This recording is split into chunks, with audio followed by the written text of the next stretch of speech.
Las heridas causadas por acontecimientos del pasado no siempre sanan por completo. Con frecuencia dejan cicatrices que con el tiempo aprendemos a disimular bajo colores vibrantes, pero por más capas de tintes azules que apliquemos, su presencia sigue latente. Jinx es uno de los personajes más interesantes de Arcane. Su historia se nos plantea como la de una niña atrapada en un ciclo de culpa, pérdida y desesperación, donde cada elección que toma la empuja más al abismo de su propia mente. Por eso, en este análisis nos enfocaremos en la historia de la joven de cabello azul a lo largo de la primera temporada de la serie de Netflix. Sin nada más que añadir, empecemos por el comienzo.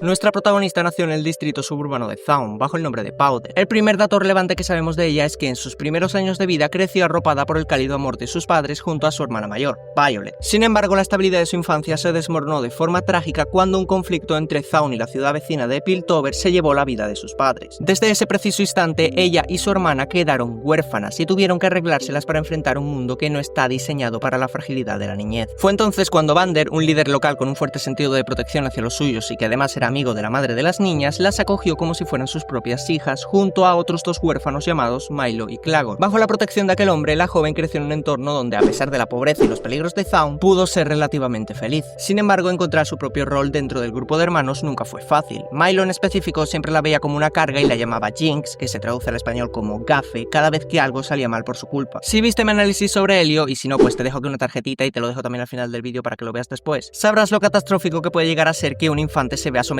a una presión emocional y psicológica intensa durante demasiado tiempo. En el caso de Powder, por más que Vi intentaba defender a su hermana pequeña de las críticas de su hermano adoptivo, la inseguridad y el miedo al rechazo comenzaron a arraigarse en su interior. Estas emociones probablemente se vieron intensificadas debido a que, a pesar de ser una inventora bastante destacada para su edad, la pequeña nunca lograba hacer que sus creaciones funcionasen, y aunque seguramente esto último se debiera más a una falta de recursos que a una verdadera carencia de talento, ella ya se había convencido a sí misma de lo contrario. De forma inevitable, todo esto dio origen a un intenso caos emocional que comenzó a mezclarse con su deseo personal de definirse a sí misma propio de alguien de su edad. Ahora que tenemos contexto suficiente, quiero resaltar tres elementos que serán importantes un poco más adelante en este vídeo. El primer detalle a resaltar es la importancia que tiene la figura de Vi para la pequeña Powder. Violet no es solamente su hermana mayor, sino también su modelo a seguir y su principal fuente de apoyo emocional. Para Powder, Vi representa fuerza, valentía y protección, tres cualidades que ella misma anhela poseer fervientemente. Es por esto que su relación con ella se vuelve el eje principal de su identidad y su estabilidad emocional tras la pérdida de sus padres, cosa que se refleja con un diálogo que tienen las hermanas en el que Violet intenta animar a Powder diciéndole que cada una es fuerte a su manera, ella con sus puños y su hermana con sus inventos. El segundo detalle que siento que vale la pena resaltar es la forma que tienen de representar la inocencia de Powder a través de los dibujos que hace y los nombres infantiles que le pone a sus creaciones. Por ejemplo, cuando está dibujando un rostro felino en un artilugio y decide llamarlo Don Bigotes. Más adelante entenderéis por qué considero importante destacar este detalle en específico. El tercer y último acontecimiento que quiero resaltar es la escena en la que Powder escucha a hurtadillas la conversación que tienen Vi y Milo la noche del desastroso robo en el laboratorio de Jace. Este evento resulta en un duro golpe para la de cabello azul, debido a que, por no escuchar hasta el final, terminó malinterpretando las palabras de Violet. Esto la lleva a creer que la persona más importante para ella y el principal pilar de su autoestima también la consideraba una carga, lo que en la mente de la pequeña Powder significa que quizás las críticas de Milo siempre tuvieron razón. Con todo esto explicado, podemos pasar al siguiente punto. Algo que siento que es crucial tener en cuenta para entender el drástico cambio que sufrirá el personaje, así como las acciones y lecciones que tomará en el futuro, es la tragedia que originó este cambio en sí mismo. Tras una serie de eventos provocados por una explosión que Powder causó accidentalmente a través de unas gemas Hextech que robó del laboratorio ya mencionado, Vander acaba siendo atrapado por un peligroso criminal llamado Silco, quien busca hacerse con el control de Zaun. Violet, sabiendo que tienen que hacer algo para salvar a su padre adoptivo y que Silco es un hombre absolutamente peligroso, decide ir con Milo y Clagor a rescatar a Vander mientras le prohíbe a Powder salir de casa. Y si bien esto último lo hizo solo porque quería proteger a su hermana, lo que Vi no consideró fue que esta decisión sería el detonante del primero de muchos puntos de quiebre que marcarían profundamente la psique de la menor, quien, presa absoluta de la ansiedad, termina sufriendo un ataque de pánico por el cual recuerda las piedras arcanas que habían adquirido en su última salida con sus hermanos. Es entonces que el recuerdo de la explosión que causó en Piltover la motiva a ignorar las órdenes de su hermana mayor para intentar ayudar a su familia. Al ver que Vander y sus hermanos habían sido acorralados por un esbirro de Silco potenciado por una sustancia llamada brillo, la joven, buscando salvarlos, usa la gema para hacer funcionar detonar uno de sus explosivos. Pero el resultado es devastador. La explosión provocada por el artilugio no solo destruye completamente el lugar, sino que también causa la muerte de Milo y Claggor, mientras que Vander, quien también acabó siendo dañado por esta misma, sacrifica su vida para salvar a Vi tras potenciarse con la sustancia ya mencionada. Al ver la magnitud de lo que ha hecho, Powder entra en un estado de shock y caos emocional absoluto. Lo que ella había concebido en su mente como un acto heroico acabó desembocando en la peor de las posibles tragedias. Y por eso cuando le recrimina a Vi por haberla dejado sola, en realidad lo que está buscando es que su hermana le diga que todo estará bien, que la sigue queriendo, que no la ha perdido a ella también. Sin embargo, Violet, debido a su personalidad, que de por sí ya es agresiva, y a la reciente pérdida de prácticamente todos sus seres queridos, la termina golpeando con todas sus fuerzas al tiempo que le grita que es una Jinx. Todo esto supone un golpe emocional enorme para Powder, no solo por causar indirectamente el secuestro y sacrificio de su figura paterna y matar accidentalmente a sus hermanos adoptivos, sino que además, desde su perspectiva, la única persona que fue un soporte siempre presente para ella cuando más lo necesitaba, la acababa de abandonar. Todo esto lleva a que la mente de Powder empiece a interiorizar de manera más profunda la idea que Milo tenía sobre ella, la de alguien que solo trae desgracias. Y no es sino en el momento más oscuro de la pequeña cuando Silco aparece en su vida. Si bien originalmente el hombre se acercó con intención de matarla, cuando le pregunta con sorna por su hermana y ella le dice que esta misma la traicionó, el criminal pasa a mostrarse sorprendentemente comprensivo. En lugar de acabar con su vida como tenía pensado originalmente, no solo la coge, sino que la moldea, le otorga un nuevo propósito y, sobre todo, se ofrece a ella como un nuevo pilar emocional. Y todo esto es lo que planta las bases para el surgimiento de una nueva identidad. Antes de continuar con el vídeo, os interrumpo un momento para decir que si os gusta este tipo de contenido dedicado a análisis psicológicos o narrativos de personajes de ficción, os recomiendo suscribiros al canal, ya que tengo pensado muchos vídeos de este tipo enfocados a diversos personajes de varias series, películas, videojuegos y demás obras. Ahora sí, os dejo continuar.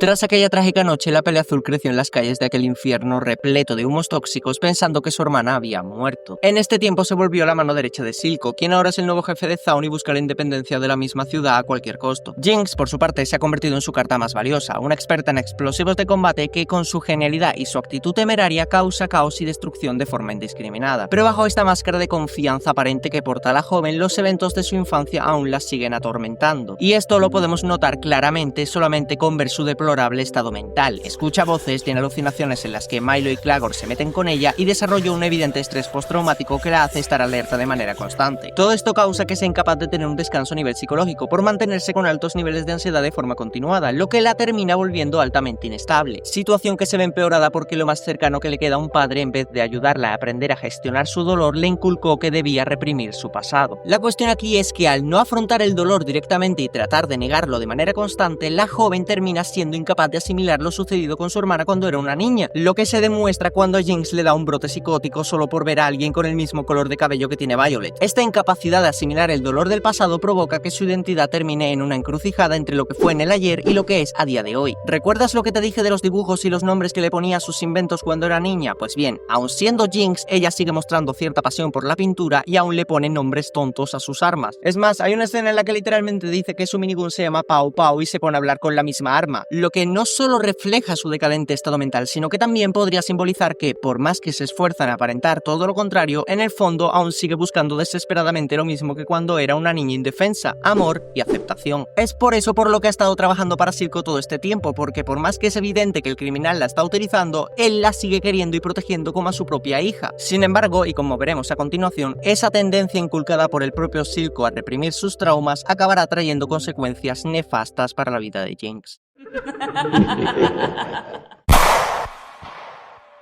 La reaparición de Violet en la vida de la de cabello azul sería el detonante para un segundo punto de quiebre en su ya de por sí frágil estabilidad mental. Durante años, Jinx se convenció a sí misma de que su hermana la había abandonado, que Vi había muerto y que la única persona que realmente la aceptaba ahora era Silco. Pero de repente toda esta idea se derrumba tras descubrir que el criminal le ha estado ocultando que en realidad su hermana seguía viva y se encontraba encerrada en una prisión de Piltover. Y por si no fuera suficiente información que asimilar todavía, Jinx se termina reencontrando con Vi y esta la recibe abrazándola con cariño. Es más, Violet se veía profundamente angustiada por haberla dejado sola todo este tiempo, lo que significa que en realidad no la abandonó por voluntad propia. Esto hace que la percepción que Jinx tiene sobre su propia identidad se vuelva aún más confusa, cosa que se representa con la escena en la que su rostro se refleja en un espejo roto, por ejemplo. Y es normal, ya que casi literalmente de la noche a la mañana se está viendo forzada a elegir entre su actual figura paterna y su hermana de toda la vida. Por un lado, volver con Violet significa recuperar el amor y la calidez que tanto extrañó y anheló. Sin embargo, aquí entra en juego el personaje de Caitlyn. Esta gente amante de Piltover no solo fue quien liberó a la propia Violet para ir a buscar a Jinx, sino que también tiene una evidente tensión amorosa con la de cabello rosado. Y es esta misma relación de cercanía entre ambas la que hace que Jinx sienta que Violet la ha reemplazado por Caitlyn, y esto causa que desconfíe de ella, lo que provoca todos los eventos del puente que acabaron con las hermanas separándose otra vez. Por otro lado tenemos a Silco. Fue él quien acogió a la joven cuando más lo necesitó y también fue quien la moldeó en lo que ahora es Jinx. A efectos prácticos, el Zaunita representa la seguridad que ella siente con su nueva identidad, el único vínculo tangible que existe con la única versión de sí misma que aprecia, o al menos la única versión de sí misma que ha logrado construir. Sin embargo, el haberse enterado del engaño que este mismo ha estado manteniendo durante todos estos años inevitablemente causa que también desconfíe de él. Y estas dudas hacia su padre se ven intensificadas cuando Jinx escucha al propio Silco hablando solo con una estatua dedicada a Vander. Allí el criminal revela que los de Piltover le han ofrecido la independencia total y absoluta de Zaun a cambio de que les entregue a su hija. La joven acaba de escuchar cómo le han dado a su figura paterna la posibilidad de conseguir todo lo que siempre ha deseado con el módico precio de librarse de ella. Lo que él no llega a decir en ese momento es que realmente no tenía pensado entregar a Jinx, y por eso ella termina decidiendo hacer algo que le daría un giro de 180 grados a su vida. Todo lo mencionado hasta ahora ha causado que nuestra protagonista se autodestruyera psicológicamente de forma constante a lo largo de toda la temporada. De hecho, esta misma idea se representa justamente en la escena en la que está a punto de matarse a sí misma con una bomba tras perder la pelea contra Echo en el puente antes mencionado. Es más, después de dicha pelea ella solo sobrevive por ser inyectada con brillo, sustancia que por cierto sabemos que causa adicción y probablemente haya empeorado aún más su estado psicológico. Todo esto y lo explicado en puntos anteriores es lo que causa que ella termine decidiendo secuestrar y reunir en una misma habitación a Vi, Silco y Caitlyn para intentar definir su propia identidad de una vez y así tratar de calmar su mente. Que por cierto no tiene absolutamente nada que ver con el análisis, pero me da mucha risa que Jinx tuviera la decencia de vestir a Caitlyn tras noquearla en la ducha. Llegados a este punto, la joven se enfrenta a una elección que consta únicamente de dos opciones representadas de manera simbólica por dos asientos que tienen escritos los nombres de sus dos identidades. Si elige Powder, dejaría de lado la identidad caótica que estuvo llevando durante todos estos años y volvería a vivir junto a su hermana Violet como la niña dulce que fue alguna vez. Si elige Jinx, Powder se queda enterrada en el ataúd cuya fosa ya había acabado con el pasar de los años y seguiría con su vida criminal. Amenazados a punta de pistola, Silco y Violet empiezan una discusión entre ellos durante la cual intentan convencer a la Peliazul para que elija la identidad que ellos quieren, y esto causa que ella vuelva a revivir los traumas que la marcaron. La situación empeora aún más cuando Caitlyn se libera y toma la minigun de su captora para amenazarla, lo que sería el detonante para el tercer punto de quiebre del personaje. Es entonces que la joven se balanza contra Caitlyn y recupera su arma al tiempo que la noquea y empieza a respirar de forma agitada. En ese momento los gritos de Silco y Violet causan la aparición de sus alucinaciones y su desgastado estado psicológico termina provocando que dispare de forma errática y termine impactando en su padre. Y tan solo un instante después llega el arrepentimiento. Inmediatamente ella corre a arrodillarse frente a su figura paterna para rogarle que no se vaya mientras le dice cuánto lo siente con lágrimas saliendo de sus ojos. Pero el daño ya está hecho. Silco gasta sus últimas fuerzas en asegurarle a su hija que jamás la habría entregado a Piltover por nada en este mundo y tras pedirle una última vez que reprima su dolor y asegurarle que ella es perfecta, muere en sus brazos. Y esto fue lo único que la Zaunita necesitó para tomar la decisión. Cada vez que ella trató de tomar un camino propio para definirse a sí misma, lo único que había conseguido fue traer tragedia a la gente de su alrededor. Cuando trató de ser útil en el robo, ella causó indirectamente el secuestro y asesinato de su figura paterna. Cuando intentó ayudar a sus hermanos a arreglar el estropicio que ella misma causó indirectamente, acabó provocando la muerte de Milo y Clavon. Y cuando trató de aclarar su mente eligiendo entre una de sus dos identidades, acabó causando la muerte de la persona que le fue más leal en toda su vida. Fue entonces cuando ella terminó de asimilar la idea de que Milo siempre tuvo la razón. Ella solo traía desgracias. Y justo antes de lanzar todo ese caos emocional que se creó dentro de ella en forma de un explosivo dirigido hacia Piltover, en ese momento ella eligió ser Jinx. Y eso fue todo por este vídeo, espero que os haya gustado. De ser así, os agradecería muchísimo que dejarais un like, y si queréis que haga una segunda parte analizando este personaje en la segunda temporada de Arcane, pues dejádmelo en comentarios que os leo a todos. También quería agradecer a toda la gente que se ha suscrito en estas últimas 2 semanas, porque joder, no sé al momento en el que se suba este vídeo, pero ahora mismo somos casi 600 personas en el canal y Dios mío, es impresionante, me tenéis flipando. Sin más que añadir, esto fue todo por mi parte. Te deseo unos buenos días, tardes o noches, dependiendo del momento en el que me estés escuchando, y me despido dejándote aquí un vídeo que quizás te interese.